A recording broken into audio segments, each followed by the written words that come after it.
Innal hamdalillah nahmaduhu wa nasta'inuhu wa nastaghfiruh wa na'udzu min shururi anfusina wa min sayyiati a'malina may yahdihillahu fala mudilla lahu wa man yudlil fala hadiya lahu asyhadu an la ilaha illallah wahdahu la syarika lahu wa asyhadu anna Muhammadan abduhu wa rasuluh.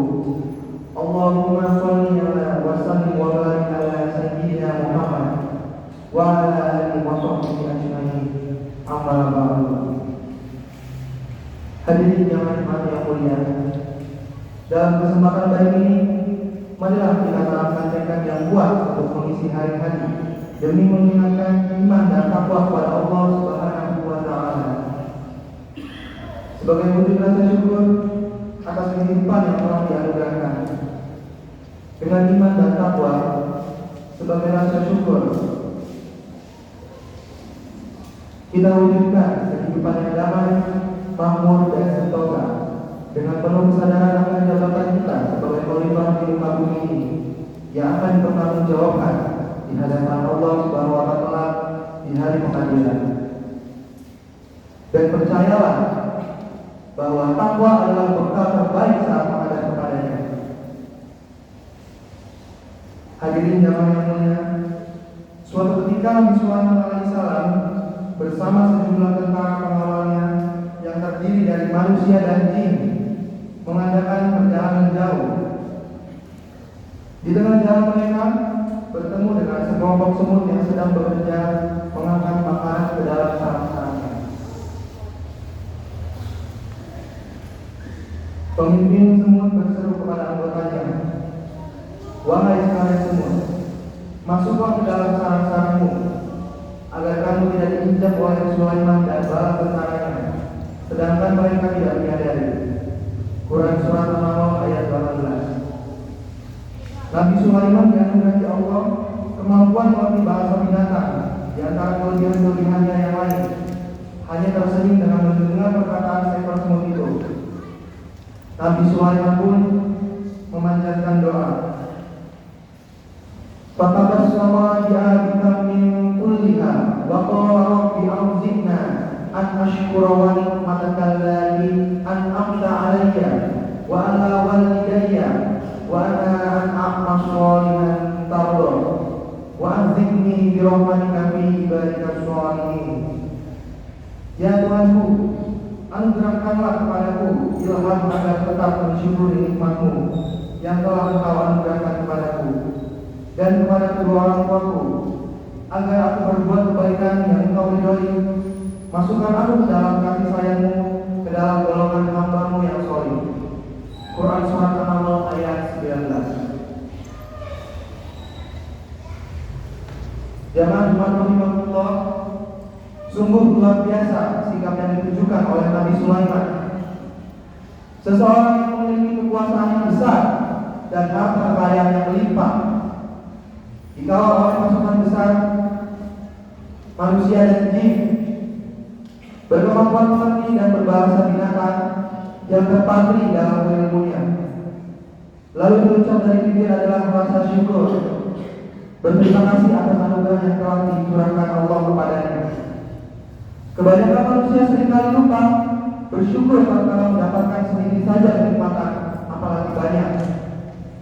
Berbeda dengan Nabi Sulaiman yang karena kerendahan hatinya pantang ditunjukkan Allah sebagai nabi yang harus diteladani perbuatan dan tingkah lakunya.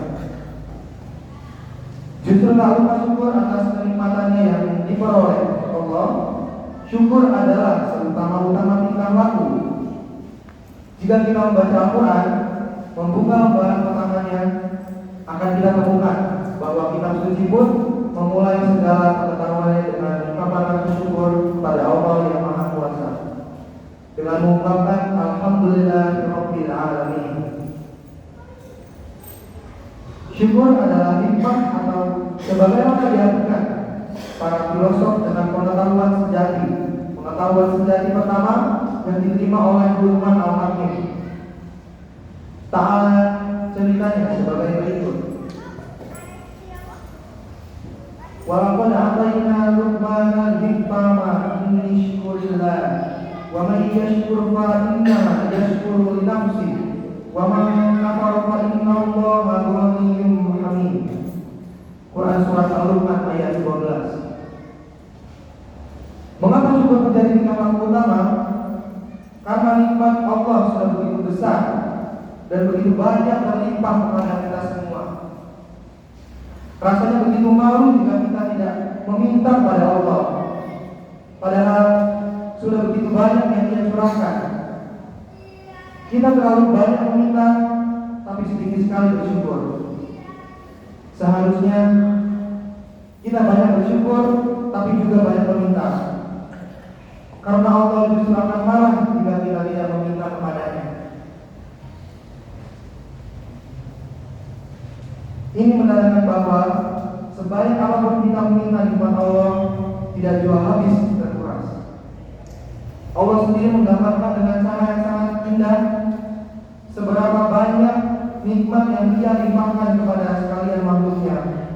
Allah berfirman, katakanlah wahai Muhammad, seandainya air laut dijadikan tinta untuk menghitung kalimat atau nikmat Tuhanku, maka habislah lautan itu. Sebelum nikmat-nikmat selesai dicatat, bahkan jika seandainya mendatangkan lagi jumlah lautan yang sama. Quran surat Al-Kahf ayat 109. Nikmat Allah begitu banyak. Bahkan kehidupan sehari-hari adalah sebagian dari nikmat Allah Subhanahu wa taala. Dengan diberikan kehidupan, kita masih diberikan kesempatan oleh Allah Subhanahu wa taala untuk membuktikan diri sebagai orang-orang yang pantas mendapat ridha Allah dan memasuki surga-Nya. Ingatlah bahwa orang-orang yang telah meninggal berharap diberikan lagi kehidupan agar diberikan lagi kesempatan beribadah dan beramal. Karena jika mau sudah menjemput, kesempatan berbuat kebaikan sudah musnah dan harapan hidup di akhirat dengan keadaan berbahagia telah hapus. Nikmat Allah begitu banyak. Bahkan nafas dan jantung yang bekerja saat ini adalah sebagian dari nikmat Allah Subhanahu wa taala. Bayangkanlah jika menderita saat nafas saja sudah begitu menderitanya kita. Apalagi jika nafas ini dicabut oleh Allah. Atau bayangkanlah jika detak jantung ini terlalu cepat atau terlalu lambat. Sudah begitu sakitnya terasa oleh kita. Apalagi jika jantung sudah tak bekerja memompa darah ke seluruh tubuh. Ingatlah, karena itu untuk selalu bersyukur. Wajar kiranya Rasulullah dan para ulama mengajarkan kita untuk memulai hari dengan mengungkapkan rasa syukur. Hal itu melalui doa sederhana yang diajarkan guru-guru agama sejak masih kecil. Alhamdulillahilladzi ahyana ba'dama amatana wa ilaihi nusyur. Segala puji bagi Allah yang telah menghidupkan kami setelah mematikan kami dan kepadanya lah kami kembali. Hadirin rahimahumullah, lalu apakah itu syukur? Syukur jelas bukanlah sekedar hamdalah, hanya yang diucapkan dengan sangat fasih, tetapi ia lebih berupa pengakuan sungguh-sungguh bahwa semua rezeki dan anugerah yang menghadirkan perasaan nikmat dalam jiwa kita tidak dapat dengan usaha sendiri, melainkan berasal hanya dari Allah Subhanahu wa taala. Oleh karena itu, orang yang bersyukur akan terpatri dalam hatinya bahwa semua kenikmatan, pengetahuan, kemampuan, kekuasaan dan harta yang dimiliki karena kehendak dan perbuatan Allah Subhanahu wa taala, bukan karena kehendak dan perbuatan usaha sendiri. Dengan pengakuan ini, maka orang bersyukur akan menempatkan Allah sebagai sumber kenikmatan yang didapatnya. Kemudian kita memahami bahwa Allah adalah sumber kebaikan yang diketahui dari nama-nama dan sifat-sifatnya. Maka dari itu, orang yang bersyukur akan memanfaatkan semua pengetahuan, kemampuan pengetahuan, kekuasaan, harta, dan segala nikmatannya untuk kebaikan. Hadirin rahimakumullah, dengan berbuat kebaikan menggunakan rezeki dari Allah itu, orang yang selalu bersyukur akan menciptakan kehidupan yang baik. Kemakmuran masyarakat pun lahir, ketentraman tercipta, stabilitas terpelihara, dan peradaban yang maju pun akan menghampiri hidupnya. Inilah yang dimaksud dengan hikmah Allah yang diberikan kepada Luqman. Dan barang siapa bersyukur, maka sesungguhnya dia bersyukur untuk dirinya sendiri. Hadirin rahimakumullah, orang yang tidak bersyukur disebut dengan kufur, atau dijabarkan lagi oleh ulama dengan sebutan kufur nikmat. Kata kufur ini berarti ingkar terhadap Allah. Orang yang ingkar disebut dengan kafir. Karena itu, orang yang tidak bersyukur berarti mengingkari. Segala kenikmatan yang telah diberikan dari Allah, dalam hatinya ia merasa bahwa nikmat yang didapatnya berasal dari usahanya sendiri. Dengan ini, maka orang yang tidak bersyukur dinamakan dengan orang kafir.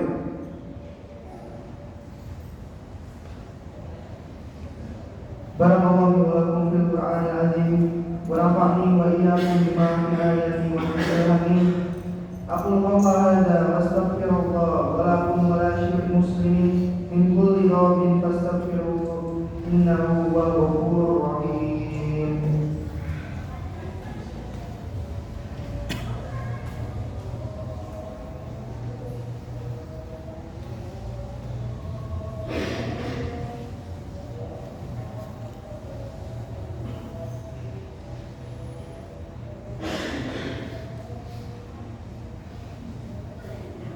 Hadirin rahimakumullah, di sini kita mengetahui bahwa ternyata sebutan kafir tidak hanya disematkan kepada orang yang bukan Islam, yang ingkar kepada Allah dan hari akhir serta beramal soleh, tetapi juga dikenakan kepada orang Muslim yang bersyukur. Dengan demikian, rasa syukur mengandung unsur ketauhidan karena berhubungan dengan pengetahuan akan kemahakuasaan Allah Subhanahu wa Ta'ala. Rasa syukur juga mengandung unsur ajaran akhlak dalam Islam, sebab dia berhubungan dengan perbuatan baik yang dilakukan orang bersyukur. Jika ia dilakukan, akan mendatangkan kebaikan dan kenikmatan. Jika nikmat dipergunakan untuk perbuatan buruk dan jahat, akan mendatangkan keburukan dan kejahatan yang lebih besar lagi.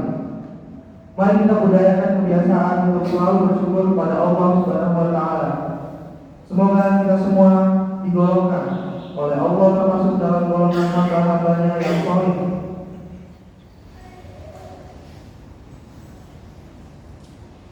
Alhamdulillah, alhamdulillahilladzi arsala rasul bil huda wa dinil haq liyunzirahu ala dinihi kulli walau karihal musyrikun. Asyhadu an la ilaha illallah wa asyhadu anna Muhammadar Rasulullah. Allahumma shalli ala Muhammad wa ala ali sayyidina Muhammad wa ala alihi wa ashabihi ajmain, amma ba'du. Fa ya ibadallah, usini nafsi wa iyyakum bittaqullah. Faqad fazal muttaqun. Wa qala ta'ala ayyuhalladzina amanu taqullaha haqqa tuqatih wa la tamutunna illa wa antum muslimun. Allahumma ighfir lil muslimina wal muslimat wal mu'minina wal mu'minat al ahya minhum wal amwat innaka sami'un qaribun mujibud da'wat. Rabbana la tu'azzibna inna nasina aw akhtana. Rabbana wa la tahmilna 'alaina isran kama hamaltu 'ala alladziina min qablina.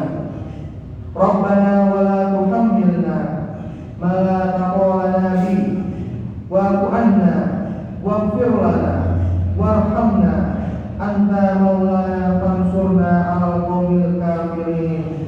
Rabbana وقنا عذاب النار. الحمد لله رب العالمين. أقم الصلاة.